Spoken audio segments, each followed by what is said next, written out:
Ikeassa käynti. Kantopalvelua. Kannetaan erilaisia käpsäkkejä ja tavaroita ja hattuja päähän. Leikitään vaikka pikkukiinalaista ching-chong tyyliä.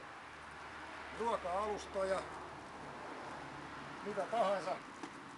Mutta tosiaan tässä odotellaan asiakkaan tuloa paikalle, että piti olla tässä tällainen, niin kuin sanotaan, elokuun 3. päivänä vastassa, mutta ilmeisesti on jäänyt asiakas jollekin matkalle. Toivottavasti on hengissä eikä ole, sanotaan, eläkeläistili ehtynyt. Ollaan käytettävissä kuriirin autokantopalveluna Tampere Pirkanmaana, Baltia ja Ruottia myöten, Vitala också en liten ryska och en liten på svenska, norska också. Mutta suomeksi kaikkein kätevimmin auf Deutsch natürlich.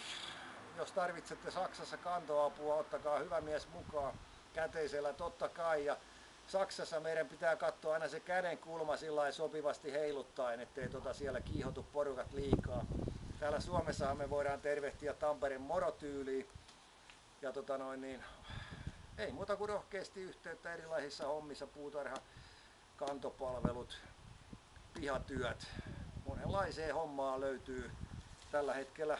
On nyt luppuaikaa asiakasta odotellessa, niin nojaillaan ja hyödynnetään suvipäivää, hellesäätä, nautiskellaan, otetaan D-vitamiinia. Ei tässä muuta kuin annetaan huuleen lentää niin kuin pitaalisten juhlissa ja ottakaa yhteyttä ilman lepratartuntoja. Kiitoksia, hei!